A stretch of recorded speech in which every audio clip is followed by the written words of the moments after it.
Bueno, y de continuidad con nuestra serie Abrazando nuestra fe en la parte a la luz de su palabra, desde este ministerio, eh, queremos seguir en continuidad con lo que veníamos conversando en episodios anteriores. Hemos marcado un plan de ruta de conocimiento de la palabra de Dios a través del Antiguo y el Nuevo Testamento.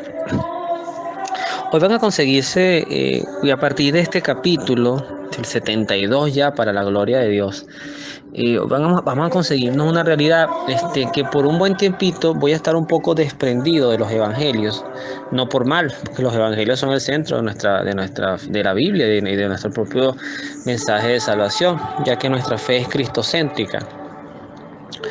Pero si alguna persona hiciera una reflexión muy profunda de lo que he querido hacer con este trabajo, eh, se pueden dar cuenta que sí, efectivamente, he ido haciendo un recorrido progresivo del Antiguo Testamento, que de hecho es como que el Antiguo es el que marca el punto de ruta para luego enlazar con el Nuevo, pero del Nuevo muy poco he profundizado en las epístolas o en los mismos hechos de los apóstoles y casi todos los centros en evangelios. Y resulta ser que dentro del Nuevo Testamento, de esos 27 libros del Nuevo Testamento, pues también hay muchas riquezas que puedo correr el riesgo de quedarme ya con el recorrido de los 46 del Antiguo Testamento y muy poco haber profundizado en los 27 íntegros del Nuevo.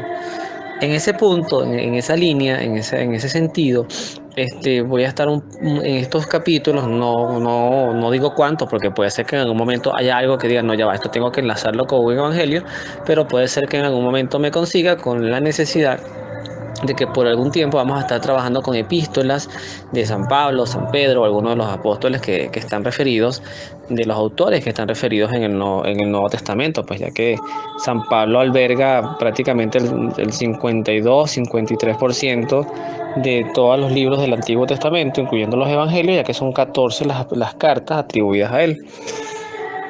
Pero bueno, vamos a seguir un poco con este profeta Isaías, profeta mayor. Estamos en los libros proféticos justamente y hemos visto, si comparáramos con una ruleta, no una ruleta, bueno, sí, un sub y baja pues, de estos toboganes antiguos. Por una parte aparece la mirada de Isaías hacia un Dios amoroso, misericordioso, y luego baja hacia el Dios de los castigos, de las justicias, del que no me quedará nada impune. Después luego vuelve a aparecer un Dios sentado en la esperanza, un cielo nuevo, una tierra nueva, la Virgen dará luz. Vamos a ver cosas muy interesantes en este libro. De verdad que el libro de Isaías, que ya tuve la dicha de leerlo completo, eh, que tiene más de 60 capítulos, es un libro sumamente interesante, muy revelador, para conocer un poco de manera integral lo que podemos llamar teológicamente los atributos de Dios. El título de hoy justamente es una advertencia. Dice, pobre del malo porque le irá mal. Eh, ya solamente el título no pareciera muy cierto, porque nosotros hemos visto, y lo digo en Venezuela por décadas, muchos malos, gente pero visiblemente mala, que le ha hecho mucho daño a la humanidad, que no le ha ido tan mal o que ahorita no le va tan mal. Pero como lo decía en el prólogo, a veces nosotros solamente vemos como lo que pasa en las historias de Instagram. La gente no publica fotos. Yo que sigo considerables personas, y también a veces uno se envicia con esto de los reels y esas cosas. La gente no publica fotos llorando, ni cuando discute con el marido, ni cuando pelea con los hijos, ni cuando el banco le manda una deuda o alguien, la deuda del colegio que no puedes pagar. Eso no se publica. La gente siempre publica como una vida centrada en la euforia, en la alegría, momentos contentos, y pareciera que eso es un disfraz de vida que nosotros no conocemos. O sea, en realidad, cuando uno ve a un malo, que todos tenemos una cuota de maldad, pero si tenemos que hacer un calificativo blanco-negro, cuando uno ve a alguien que presume muy malo, que siempre le va bien, es que estamos viendo como su vida centrada en las publicaciones en las redes sociales. Pero dentro de sí, en su entorno, en su encierro, en su conciencia, uno no sabe los enormes tormentos que pueda estar pasando. Por eso, el texto a partir del versículo 10 de este capítulo 3 dice, dice el Señor, digan, feliz el justo, pues comerá del fruto de sus obras, pero pobre del malo, porque le irá mal, y será tratado según las obras de sus manos. Oh pueblo mío, chiquillos lo oprimen y mujeres lo gobiernan.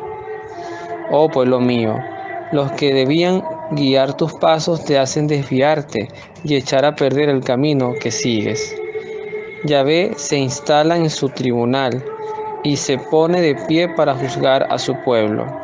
Yahvé demanda a los ancianos y a los jefes de su pueblo. Ustedes han devorado los frutos de la viña. En sus casas están los despojos del pobre. ¿Con qué derecho vejan a mi pueblo y pisotean a los pobres? Dice el Señor Yahvé de los ejércitos. Palabra de Dios, te alabamos, Señor. Yo voy a comenzar con esto. Dios no es indiferente al mal. Y eso, si esta prédica de hoy, si esta reflexión de hoy tuviese la bendición de ser escuchado hoy o dentro de 1000 años por algún ateo, una persona que niegue la existencia de Dios porque no ve a Dios haciendo justicia en el mundo, entendamos primero como una afirmación: Dios no es indiferente al mal. Y no es indiferente al mal como precisamente el propio ateo ve el mal, no le es indiferente, más su conciencia de ese mal o su molestia hacia ese mal no es lo único necesario para solucionarlo. Pero alguien me podrá decir, bueno, pero se supone que Dios es Dios, con un chasquido puede acabar con el mal en el mundo. Si Dios hiciera eso, nadie sobreviviría al mundo, porque todos tenemos alícuotas de maldad.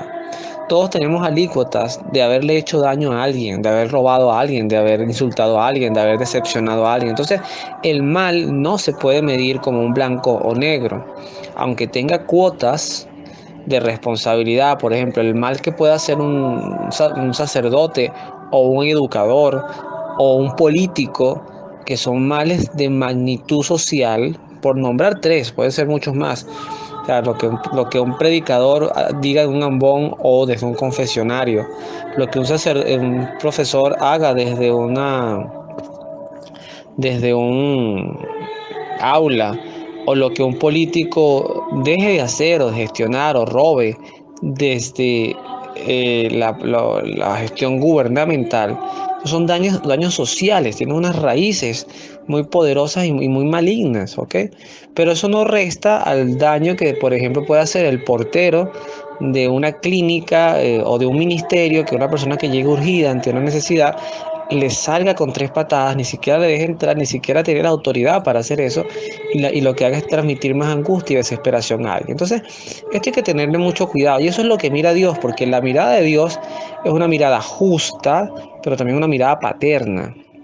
Y tan paterna es y tan amorosa es que Dios advierte las consecuencias del mal, pero las advierte, y aquí es donde hay que tener un poquito paciencia, y más que anhelar venganza para otros, reflexionar nuestra propia vida, porque el tiempo a todos se nos agota, cada día nos queda menos.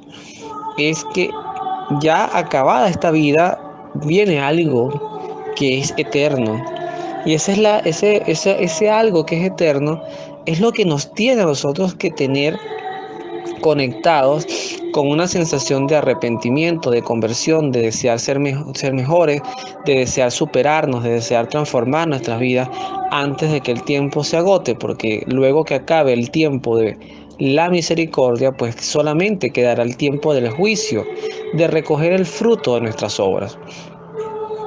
Para que esto se pueda entender inclusive mejor, y por eso yo siempre, cuando tengo un conflicto en el trabajo, cuando se sospecha de alguien que está haciendo daño, yo inclusive se lo he dicho a compañeros de trabajo que me ha tocado confrontar en algún momento por alguna situación irregular laboral. Yo les digo, mira, a nosotros nos puedes engañar a tus compañeros, pero a Dios nada se le escapa. A Dios, y esto es tan básico, desde el que se roba un lápiz que sabe que no le pertenece, pero te lo robaste y generaste un daño. De repente le quitaste un lápiz a un niño y ese niño llegó a su casa y la mamá estaba atravesada y le cayó a palo al niño, pero es porque no porque haya costo material del lápiz, sino por la irresponsabilidad de no haber cuidado tus materiales. Resulta ser que no fue que él no los cuidó, sino que alguien se los robó, y generaste en un hogar un ambiente de discordia, de pelea, de tristeza, por el tonto hecho de haberte robado un lápiz, hasta cosas mayores. Entonces no podemos ser tan indiferentes a las advertencias de Dios, que además son advertencias amorosas y reconfortantes. Porque hay una palabra que empieza por P, que se le dice pen, y termina en jo. No lo voy a decir porque esto lo pueden escuchar niños y no es mi estilo predicar con groserías. Pero a veces uno dice, es que por pen me pasan estas cosas, ¿no? En esta vida lo que hay es que ser vivo, hay que ser astuto. Si a uno lo friegan, pues ahora también hay que fregarlo. Y Dios no hace apología al mal. O sea, la prédica de Dios no va centrada en que si como era la ley del talión predicada por Moisés, ojo por ojo y diente por diente. Eso no es lo que enseñó Cristo. Cristo nos enseña inclusive a colocar la mejilla, pero no por pen, no por tontos. Es por el simple hecho de que la justicia que están clamando, mi Padre, nos diría Cristo, lo estoy parafraseando, mi Padre la va a hacer, la va a ejecutar y la va a ejecutar de una manera impecable. Ahí no va a haber el cuadro mínimo de error ni de subjetividad va a caber ahí porque Dios es perfectamente justo y objetivo. Entonces eso tiene que reconfortarnos por una parte para no amargarnos con el deseo de ver a otros sufrir en la miserableza porque a nosotros nos hiciste miserables, pero también tener conciencia y constante análisis de conciencia, valga la redundancia, discúlpame que dije conciencia 2 veces, de que nuestras vidas se agotan eh, y que esas vidas tienen que tener en algún punto un final que tendrá un encuentro definitivo con la verdad, con la verdad de nuestras propias vidas, de nuestras propias obras. Como una anécdota ya para pasar al enlace bíblico que hoy vamos a tomar de Colosenses, la carta de las epístolas de San Pablo. El día de ayer o antes de ayer, hoy estamos a 15 de diciembre del año 2021, estamos hablando de que fue el 13 o el 14, creo que fue más el día de ayer. Mi hijo, que tiene 4 años y ya va a cumplir 5 en marzo, con el favor de Dios, le pregunta a su abuelita, que es mi mamá, que tiene 74 años, ¿cuántos años tiene ella? Y ella le dice, yo tengo 74 años. ¿Y el abuelo cuánto tiene? Que es mi papá, dice, tiene 73. Y la reflexión que él hace, por eso voy un poquito en la línea de lo de hoy, él le dice a ella, sí, pero sin filtro, o sea que a ti ya te falta poco para irte al cielo. O sea, más allá de lo precoz de ese comentario, de lo lapidario que pueda llegar a ser, además que siento que mi mamá lo manejó muy bien, porque se lo atribuyó a Dios y es el tiempo que Dios disponga y además con una alegría. O sea, yo no me voy a desaparecer, yo no voy a dejar de existir, yo voy a viajar efectivamente hacia la casa del Padre, donde además nos va a esperar a todos si Dios dispone que fuese primero ella que nosotros, porque eso también lo puede cambiar Dios en cualquier momento. Pero el punto es eso, esa reflexión que hizo mi hijo cabe para ti y para mí. Es que no sabemos ni el día ni la hora. Y bueno, los que están hacia la tercera edad, por naturaleza, uno piensa que están más cerca de ese hora, que no es algo que les deba angustiar.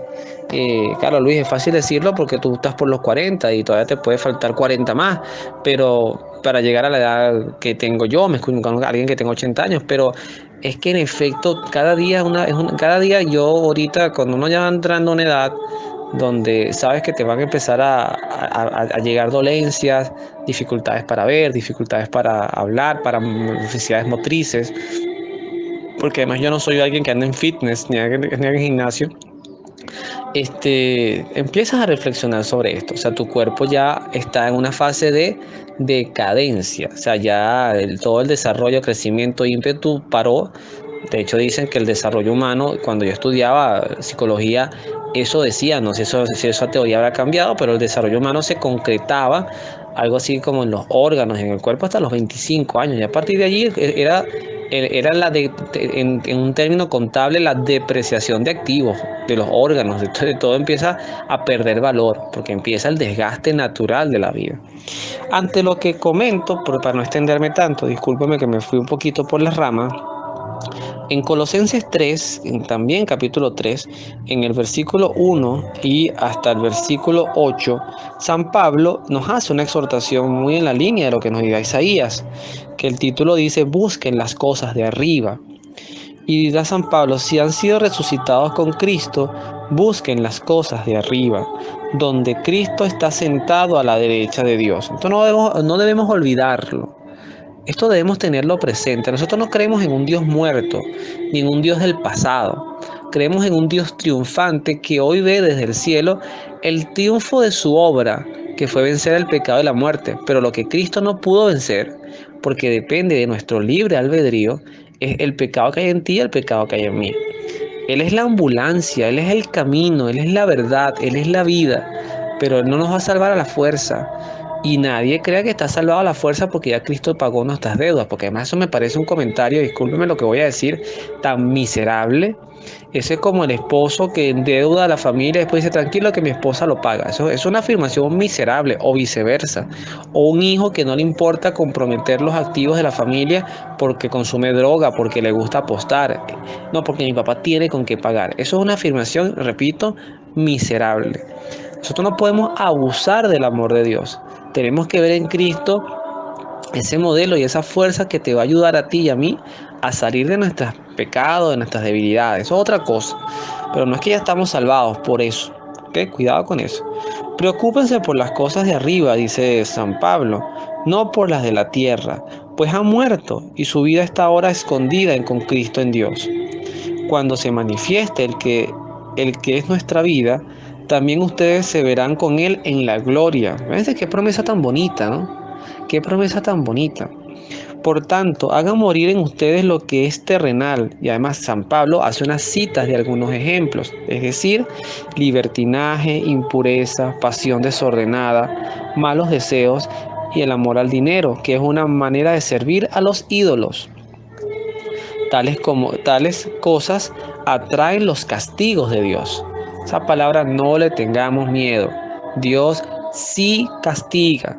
Sí castiga, no le tengamos miedo a esa palabra, porque no es el castigo, no es el concepto del castigo humano, no es el SEBIN metiéndonos en la tumba, los que son venezolanos entienden lo que estoy diciendo, para torturarnos y hacer sadismo con nuestro cuerpo. Ese no es Dios. El castigo tiene un fin reparador. Yo a mi hijo lo he castigado con privaciones. Hoy no vas a usar la computadora. Hoy no vas a comer chuchería. Esas son privaciones que a él le generan rabia y le pueden poner injusticia. Y mi esposa también lo ha hecho. Pero eso tiene un fin formativo. Y por allí va el sentido del castigo de Dios. Pero hay castigos que tienen consecuencias, como por ejemplo el fumador, que por más de 18 años, 20 años, ha pegado un cigarro en la boca y después le da un cáncer de pulmón. No puede esperar que eso sea un castigo de Dios. Eso es una consecuencia de sus propias decisiones de vida. O el lujurioso, el fornicador, el que se la pasa metido en un prostíbulo o fuera de él también vive una vida lujuriosa y contrae un SIDA, contrae una enfermedad venérea complicada. No le pueden echar la culpa de Dios de las consecuencias de salud por ese tipo de decisiones. O los que tienen una vida totalmente estresada, ajetreada, que además le generan un placebo con el alcohol y después desarrollan enfermedades neurológicas, de ansiedad, trastornos de sueño. Todo tiene una consecuencia. Y esas consecuencias Dios las juzga también desde las obras cuando hay falta de caridad, cuando hay falta de espiritualidad, cuando hay un mal servicio, sobre todo tomando, que es más delicado, el nombre de Dios. Finalmente, en el versículo 7, dirá San Pablo, ustedes siguieron un tiempo ese camino y su vida era así. Hay un reconocimiento de la humanidad tuya y mía allí. Pues bien, ahora rechacen todo eso. Enojo, arrebatos, malas intenciones, ofensas y todas las palabras malas que puedan decir. Palabra de Dios, te alabamos, Señor. Esto es bellísimo. Yo le agradezco mucho a Dios el capítulo anterior, el 71 y este 72, porque he tenido la tranquilidad de poder grabarlo y poder reflexionarlo para mí, para ustedes, no desde mi sabiduría que es totalmente infinita, limitada y burda, sino desde la sabiduría de Dios al cual invoco y siempre le pediré que cuando me toque hacer esta actividad, el tiempo que la pueda hacer, con la cantidad de personas que haya, porque bueno, a veces tú creas, por ejemplo, un grupo de WhatsApp que llegó a bailar, por así decirlo, con una audiencia de 100 personas, ahorita va por 80 y es algo natural, entonces uno migra hacia otras redes. Las obras tienen su tiempo y más las redes sociales, que son redes de entretenimiento, no están centradas en estas escuchas de audios de 20 minutos, 25 minutos, pero se hace con el cariño de poder reflexionar y profundizar en algo que a ti y a mí nos haga bien. Estamos en tiempo de Adviento en este año 2021, estamos a 2 semanas de la Navidad, de la Nochebuena, especialmente ya prácticamente quedan 17 días para este magno evento que nos recuerda el nacimiento de Cristo, pero que además nos permite encontrarnos en familia, compartirnos algunos detalles, compartir la mesa, hablar de muchas situaciones, y esos son riquezas, esos son los plus de tener Navidad en el hogar. Y además, cuando cuentas con la bendición de un hijo pequeño, pues esa magia transformadora del niño Jesús, que tú y yo seguramente también vivimos, y que sin duda le da un plus de alegría a todo tu esfuerzo de trabajo del año, a todos los sueños y metas que puedas tener, porque además lo vivimos. Y yo siempre lo tendré eternamente agradecido con mis padres, el haberme permitido vivir esa experiencia por años, con la ayuda de Dios, porque es que Dios sí existe y el niño Jesús sí existe, porque es que si no existiera no fuese posible alcanzar muchas cosas. Entonces, vamos a pedirle al Señor, a lo que nos exhorta Isaías y lo que nos exhorta San Pablo en Colosenses, a primero confiar en la justicia de Dios, y segundo, a aspirar las cosas de arriba, a desearlas. Eso no nos hace, que no nos haga indiferentes al mundo. Ojo, no, eso no es lo que quiere Dios. Vivir en el mundo, atendiendo los problemas del mundo y también gozando de los sanos placeres que en el mundo podamos gozar, pero siempre con la mirada puesta en aquel que siempre los diré, no sé por qué siempre me sale muy común y muy corriente el cerrar con esto, pero aquel que nos amó hasta el extremo, como lo dice el Evangelio de San Juan, aquel que fue capaz de dar su único hijo para que todo el que cree en él tenga vida eterna. Que Dios los bendiga, nos vemos en la oración.